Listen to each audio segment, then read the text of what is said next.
Afternoon, everyone. Don't don't have anything to start. I feel like the room is missing something or someone, so I don't know. Well, here it comes. Should I wait for Matt, or does anyone else want to go first while you wait for Saeed? Go ahead. Thank you. I have a quick question on Mr. Netanyahu's speech at the United Nations at UNGA last Friday. He showed a map that completely erases the Palestinians. I wonder if you saw the map, and I wonder if you have any comment on that. I did see it. I'm not going to get into any discussion about the map that the Prime Minister chose to use. I will say that the President has been clear, this administration has been clear that the United States will continue to support a two-state solution. So it doesn't bother you at all that, the map shows that the Palestinians just evaporated and so on? I mean, isn't that like a cause for concern, a cause for saying that's our position and we stated very strongly there will be no normalization without it or anything of such, or just maybe, a mishap on part of the Prime Minister? I did just state what our position is. In addition to my just stating what our position is, that we support a two-state solution, the President made it clear in his meeting with Prime Minister Netanyahu last week that we continue to support a two-state solution. Well, you mentioned Abbas. Why wasn't there any meeting between the Palestinians? I'm sorry, what was? You just spoke of Abbas, Netanyahu and yeah. Abbas. Why wasn't there any high-level meeting with the Palestinian Authority president? They did not request a meeting with us during the UN General Assembly last week, but we continue to engage with the Palestinian Authority, and will continue to do so. Thank you. Go. Oh, if you want to stay on this, I just want to, go ahead. No, go ahead, Matt. No, Matt, go ahead. Well, I just want to know if you have anything to say about this Molotov cocktail at the Cuba embassy. If you haven't done it already, I'm sorry I was late. No, I haven't. First of all, attacks and threats against diplomatic facilities are unacceptable. We are in contact with Cuban embassy officials, and consistent with our obligations under the Vienna Conventions, the department is committed to the safety and security of diplomatic facilities and the diplomats who work in them. Our State Department's Diplomatic Security Service works closely with law enforcement agencies to protect and maintain the security and safety of foreign missions in the United States, and we are doing that now with respect to this particular attack in coordination with the Washington, D.C. Metropolitan Police Department. Okay, and you don't really have any more information, or do you have any more information? I don't. No, go ahead. Could I go to Nagorno-Karabakh? Sure. The situation there. Obviously, there have been some statements in recent days from the Secretary and from others, but could you comment on the latest that's happened? We've seen a stream of people fleeing, or ethnic Armenians fleeing Nagorno-Karabakh. How concerned are you with the situation and the assurances that Azerbaijan has given about allowing ethnic minorities to stay there? Do you take that at face value, or are you confident that that's the case? We are concerned about the situation. I will say that in terms of what we think is important, it's number one, that the ceasefire that exists now be maintained, that there is no further military action. Number two, that the humanitarian needs of the people of Nagorno-Karabakh are addressed. And number three, that Azerbaijan and Armenia reach a lasting peace agreement. With respect to the humanitarian situation on the ground, the population of ethnic Armenians in Nagorno-Karabakh should be able to remain in their homes in peace and dignity with respect for their rights and security if they choose to do so. Those who want to leave and return should be allowed safe passage, overseen by a neutral, independent third party. And Azerbaijan has a responsibility to protect civilians and ensure the humane treatment of all, including those it suspects of being combatants. A couple things on that. The Armenians have called for some sort of international monitoring, whether it's through the UN or through other partners. Is that something the United States supports or would work toward? We do believe there should be an international mission to provide transparency, reassurance, and confidence to the residents of Nagorno-Karabakh and the international community that the rights and security, their rights and security will be protected consistent with the public statements that Azerbaijan has made. Just briefly following up on that, an international mission, is that something are there active discussions on it? Is the U.S. working? There have been active discussions about it. I don't have any readout of those discussions, but it is, we have called for such a mission sometime, and we are working with our allies and partners to secure one. Can I just pursue one other thing on this? On the diplomatic side, there's been a war of words of sorts between Prime Minister Pashinyan and the Russians, with the Armenian Prime Minister saying that Russia failed to protect Armenia and that Armenia should essentially seek other partners, perhaps. Does the United States have anything to say about this? Do you think that there was, in the Prime Minister's words, a Russian failure to prevent this? I do think that Russia has shown that it is not a security partner that can be relied on. Yeah, Alex, go ahead. On that, just to pick up from where Sean left off, Russia responded to Pashinyan, criticizing Pashinyan over recognizing Azerbaijan's territorial integrity. Do you have any concern about that? Any concern? I don't have any. Russia is criticizing Pashinyan for recognizing another country's territorial integrity. I think blaming him. I see the question. I think it gets to the point I was making a minute ago that Russia cannot be relied on as an international partner, and as it pertains to Russia's respect for international territory and, territorial integrity and sovereignty of other countries, I think we've seen by its own actions that it's not a principle that it holds itself to. On that line, the Secretary spoke with Prime Minister Pashinyan over the weekend, and he also reaffirmed U.S. support for Armenia's territorial integrity. Do you have any concern on your end that Armenia's territorial integrity must be jeopardized, or something must be going on that will require U.S. support for Armenia's territorial integrity? I think I would answer that by saying what we think is important is that Armenia and Azerbaijan reach a lasting peace agreement. It's something that we have pushed for some time.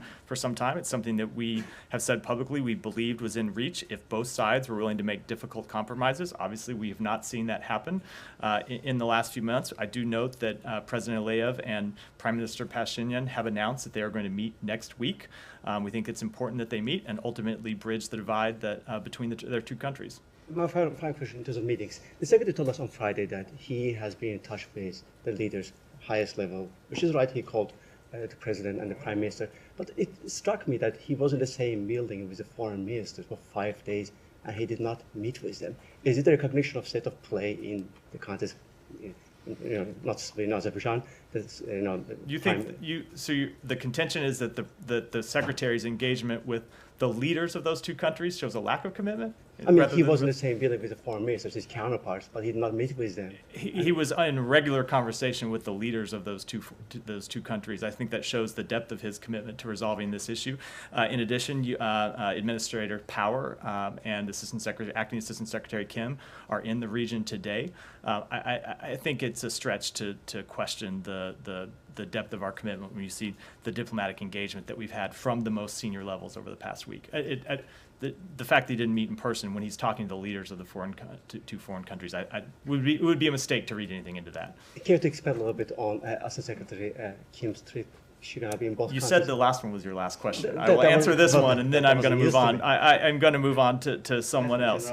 No, they're there to reaffirm U.S. support for Armenia's sovereignty, independence, and territorial integrity, and democracy, and of course to help address humanitarian needs stemming from the recent violence in Nagorno-Karabakh. I'm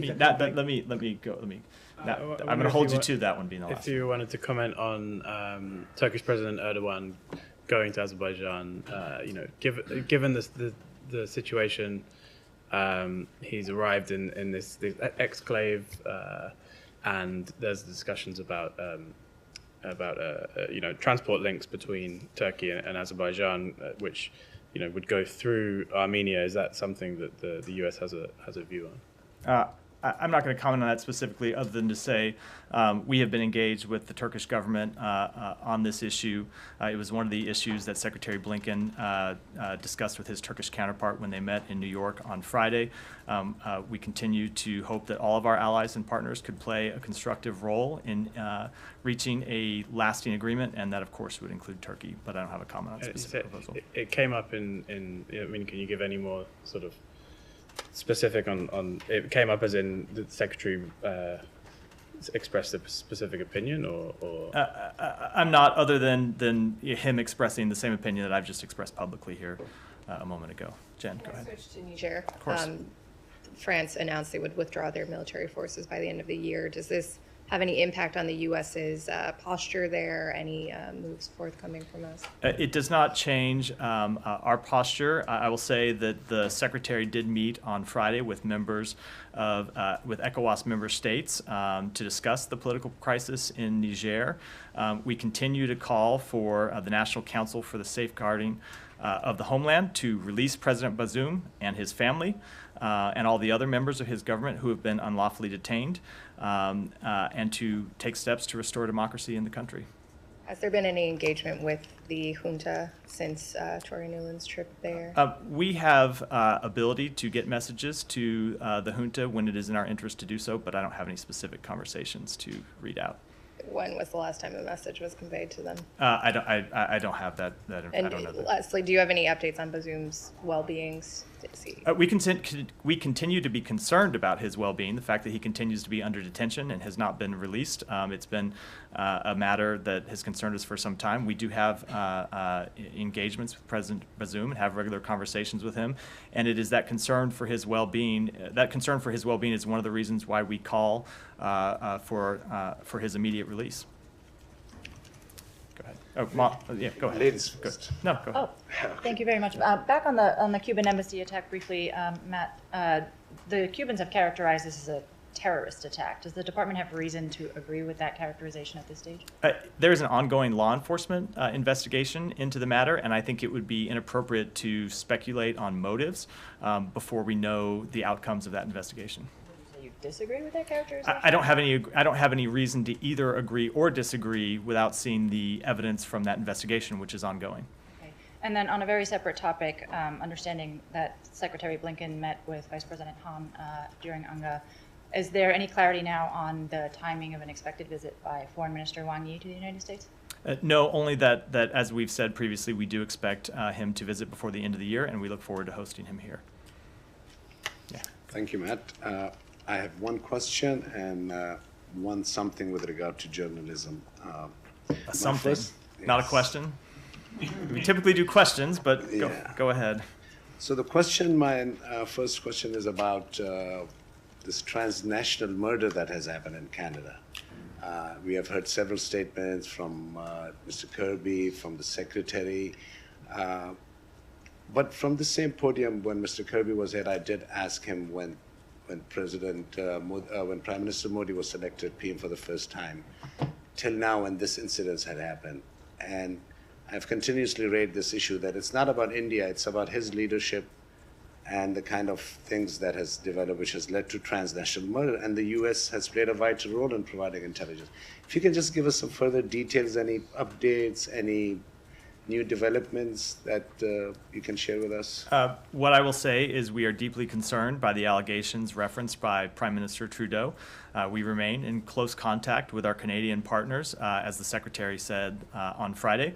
We believe it's critical that Canada's investigation proceed and that the perpetrators be brought to justice. And we have publicly and privately urged the Indian government to cooperate in the Canadian investigation. And are you aware that this RSS theory has reached towns like North Carolina, Marshall, town halls where there are official members of RSS meeting the officials, you know? Are you aware of? I'm not sure what reports you're referring And to. I so, wouldn't want just, to comment Matt, on it. one thing about journalism, as I wanted to tell you, and I hope Matt Lee helps me out with this too.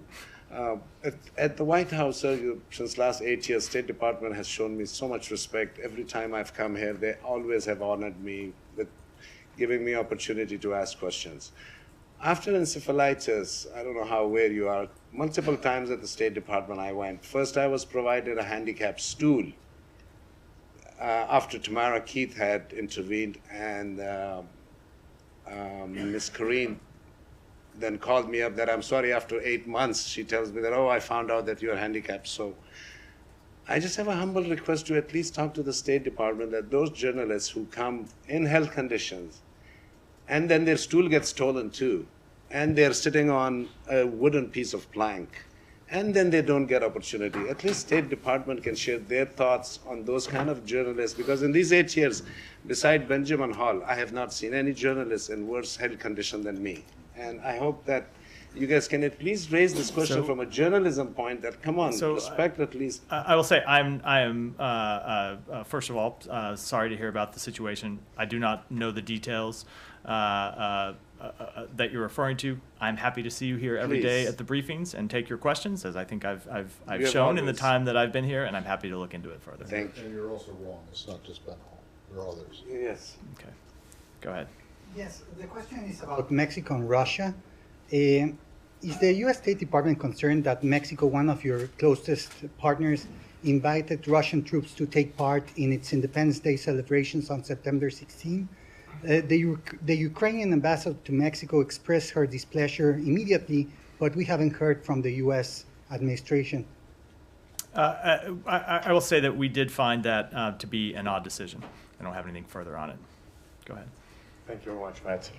It's a judicial matter, but it's a judicial matter that also concerns the State Department, according to this indictment that was unsealed last week about Senator Menendez. There are some damning allegations that say he took some information from the State Department and gave it away to Egyptian businessmen. So is there any kind of concern or an already ongoing investigation in the State Department that the senator, the indicted senator, might have taken some information from the State Department in the past using his position and, again, allegedly sold those information to other foreign governments because he's been very well known to be favorable towards some specific governments over the past years? As you probably anticipated, because that the indictment to which you reference is an ongoing law enforcement matter, I don't think it'd be appropriate for me to comment on it. Is there any kind of measure that's going to be taken by the State Department, like an internal investigation as to what information might have leaked? Again, it just wouldn't be appropriate to me to comment on what very clearly is an ongoing law enforcement matter. Thank you, Matt. Last week you announced that the United States taking steps to impose visa restrictions under the visa policy on Bangladeshi individuals responsible for undermining the democratic elections in Bangladesh. Bangladesh ruling Prime Minister responded this decision by saying, in case of any move to throw elections from outside, indicating US, Bangladesh will also impose restriction on those who will take such initiative. And Junior Foreign Minister has said US has given assurance that there will be no sanction before election. So is that true, and what is your reaction? I will say, as we have said previously, as we said when the Secretary announced this new policy in May, that the purpose was not to take a side in an election in Bangladesh, but to ensure or to support free, fair, and peaceful national elections in Bangladesh. I will say that, as we noted when we announced these new visa restrictions on Friday, they include both members of law enforcement, the ruling party, and the political opposition. So one more on Bangladesh main opposition party gave a 48 hours ultimatum to the government to release their party chairperson and allow her to go abroad for advanced medical treatment as her medical condition is very serious and she's under arrest and hospitalized, the 78 years old former prime minister. So what is your stance, the releasing of the former prime minister? I just don't have any comment on that. Was there another Bangladesh one?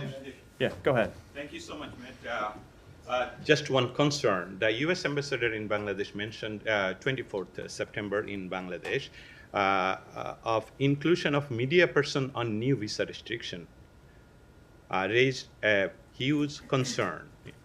Taking into account the imposition on media person, a member of former editor with credential of working with Western outlets expressed concern that such a move runs contrary to uphold freedom of press. Don't you think this sanction, if applied to media, would undermine U.S. call for stand for human rights, freedom of speech, and freedom of press? So let me just be clear, because I missed the first part of the question. This is a reference to the US ambassador. to the 3C Yes. actions that we announced on Yes. Friday, Yes. And the question is about whether they. Whether that U.S. ambassador in Dhaka, So- day before yesterday, told that it will be applied also on media person. I think what we have said, and we have not announced, because visa records are confidential, we have not announced the specific members or the specific individuals to which this will apply, but have made clear that they will apply to members of law enforcement, the ruling party, and the political opposition. Thank you so much. So, go ahead.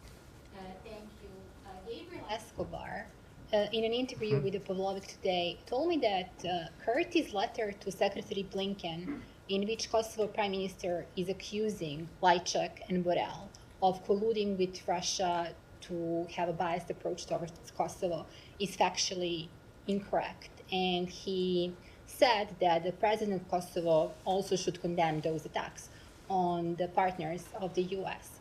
So will you call on President of Kosovo, Osmani, to denounce attacks on Lajčák and Borrell? So you said that Deputy Assistant Secretary gave you a comment spoke to you about this earlier today. I don't think I have anything further to add to those comments that he gave to you. But you agree with that, yeah? He's speaking on behalf of the State Department. Okay, so another urgent matter, violent clashes yesterday in Kosovo. Kosovo policeman has been killed, as well as 4 so far confirmed Serbian nationals. It has been confirmed that the 2 Serbs were killed by a sniper. Given that Kosovo police is partially funded by the United States, will you call for an investigation into potential excessive use of force and police brutality by the Kosovo police force, especially in light of the reported use of snipers? So first of all, we strongly condemn the coordinated violent attacks on the Kosovo police. We express deep condolences to the family of the Kosovo police sergeant who was killed in the line of duty. The perpetrators of this crime must be held accountable via a transparent investigative process. And we call on the governments of Kosovo and Serbia to refrain from any actions or rhetoric which could further inflame tensions, and to immediately work in coordination with international partners to de-escalate the situation, ensure security and rule of law, and return to the EU-facilitated dialogue. And regarding the reported use of snipers? I have not seen those reports confirmed. I've seen the reports, but I'm not going to speak to them as they have not been confirmed, as far as to my knowledge. What you just said just before was verbatim what the Secretary's Correct. statement on this was. That is. So there hasn't been any change? There has not. Okay. Correct. Shannon. With so much attention on the southern border, I was wondering if you could give an update on the regional processing centers the State Department set up. Are those up and running? What kind of traffic are they getting? And is there still hope that that might alleviate pressure on the border? We have set up those a number of those centers, secure mobility initiatives. I'd be happy to get to you with specifics on numbers. I don't have them at my fingertips at the podium, but I'd be happy to follow up and get you with numbers that we've seen. Geeta, go ahead. On Iran, seems like the U.S. and Iran are making an attempt at de-escalating tension. Prisoners and hostages have been exchanged. Iran is reportedly enriching less 60% uranium. Now, if a possible further step, could it be that if an Iranian official who comes to New York for UNGA, given the travel limitations, if he requests to come to Washington, D.C., for example, the foreign minister. For example, just picking somebody out of thin air, yeah. Would the Biden administration consider that maybe in a positive light as another step to, reduce tension, given that there are also reports that they did make such a request? I was about to say, you seem to be framing this as a hypothetical when in fact it's something that happened. They did make that request, and it was denied by the State Department. We do have an obligation to allow Iranian officials and other officials of foreign governments to travel to New York for UN business. But we do not have an obligation to allow them to travel to Washington, D.C.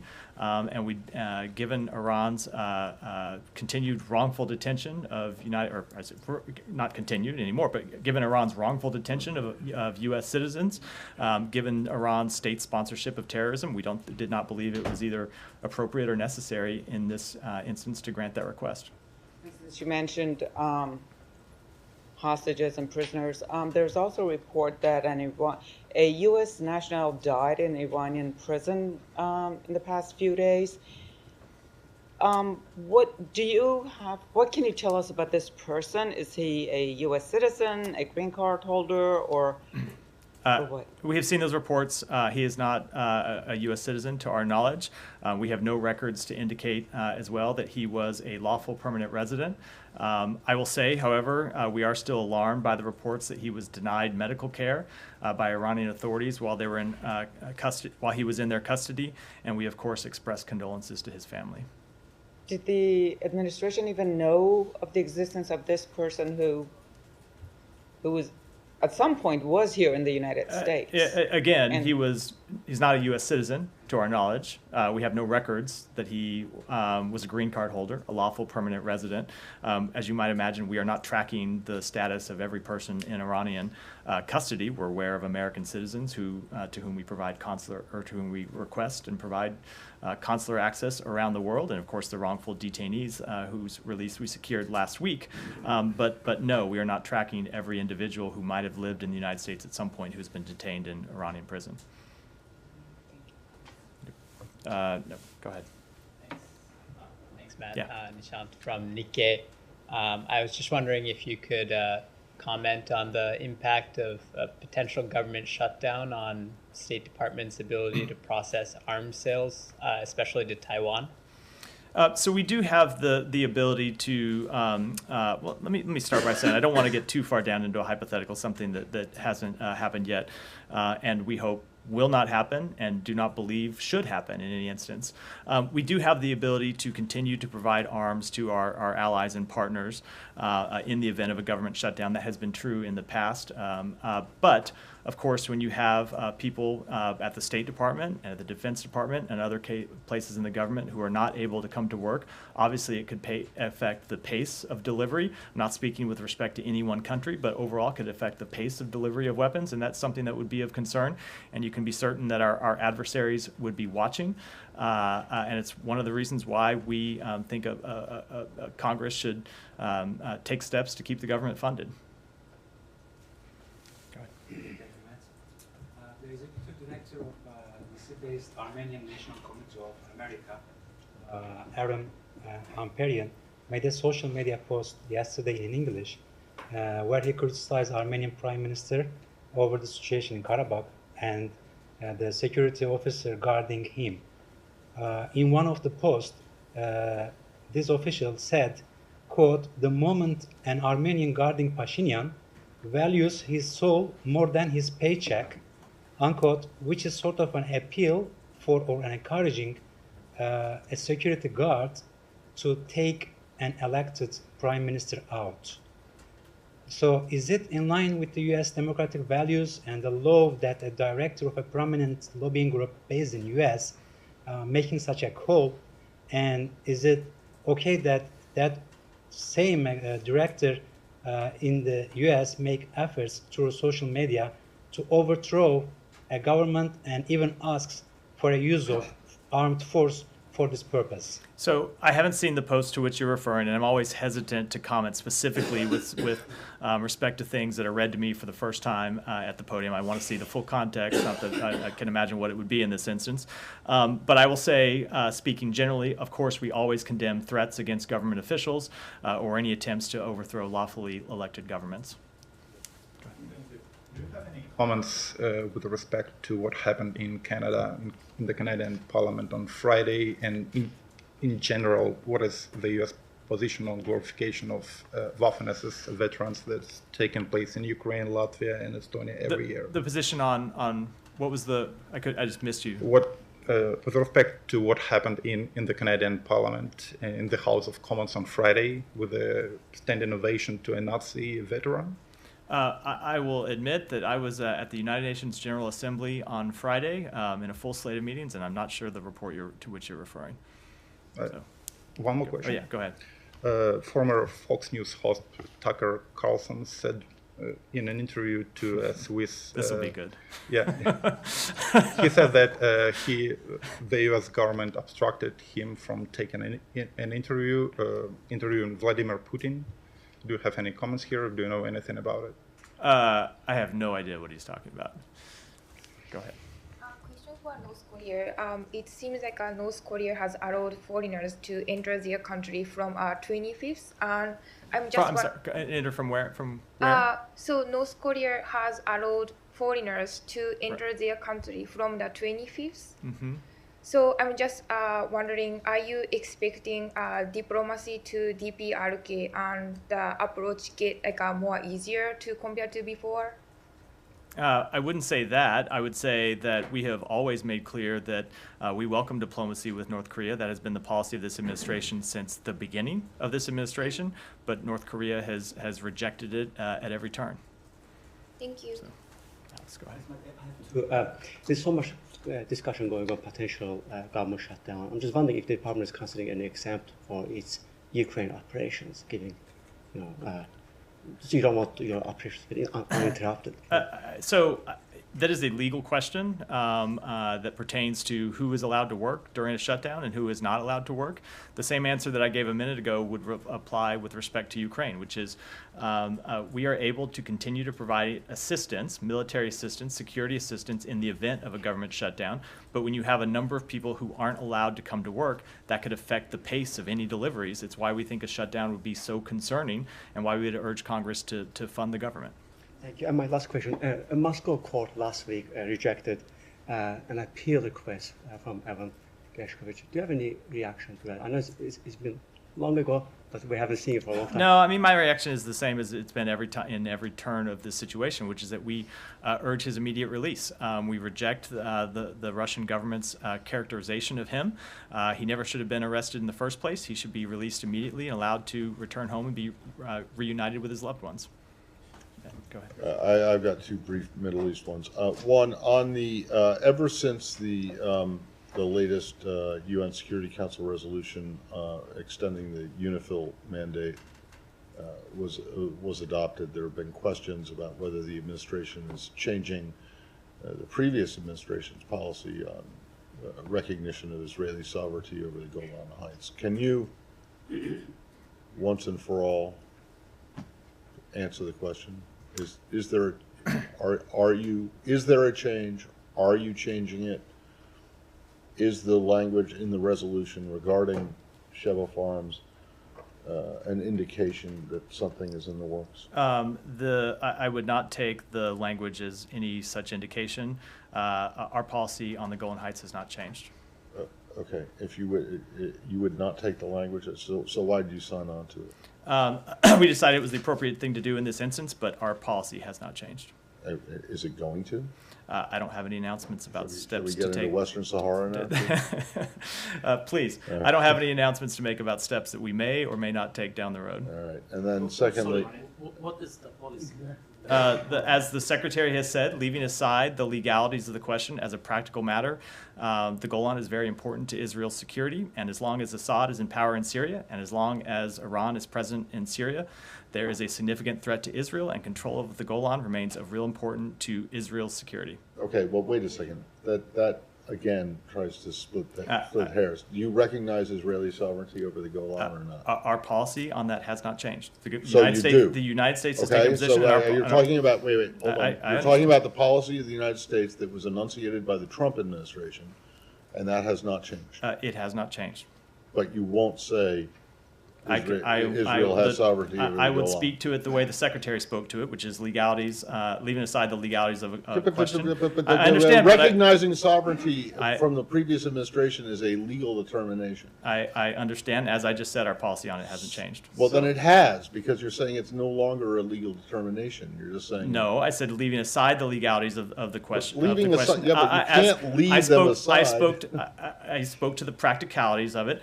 But I also reiterated, as we have in the past, that the policy hasn't changed. So the issue of sovereignty is not contingent upon sovereignty itself, but contingent upon who rules Syria? Is that what you're saying? I was speaking to the practicalities of the situation as the Secretary has in the past. But as a policy matter, the United States policy remains the same. Well, look, can you go back to that? Can you go back to your lawyers and find out what exactly it is? Because, I mean, look, the Trump administration said that it was recognizing Israeli sovereignty over the Golan. You guys seem to be doing something short of that by saying, leaving aside the legal questions, the practicalities are. Well, the practicalities in a lot of places are, you know, we want to get into the Chagos Islands, and you know, people from there are here this week too, and anyway, my second question on this is, are you still expecting the Secretary to send his recommendation on Israel and the visa waiver program to Secretary Mayorkas in the next day or two?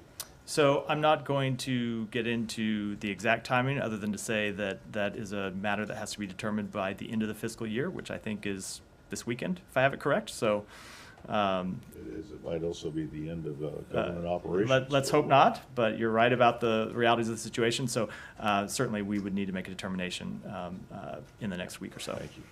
On Israel? Go ahead. On Israel? Go ahead, Sean. I'm not going to get any questions. Sean, go ahead. Can I just ask you, there's a Human Rights Watch report on Abu Ghraib, 20 years later, saying that there's been no compensation for Iraqis who were abused there. It might be more of a DoD thing, but is there anything you have to say about No, whether there's any process? I think as you anticipated, it's a question I'd refer to DoD. Okay, So with that, President thanks Biden, everyone. so President Thank you Netanyahu, everyone. Can I ask about that? No. Okay, First Amendment.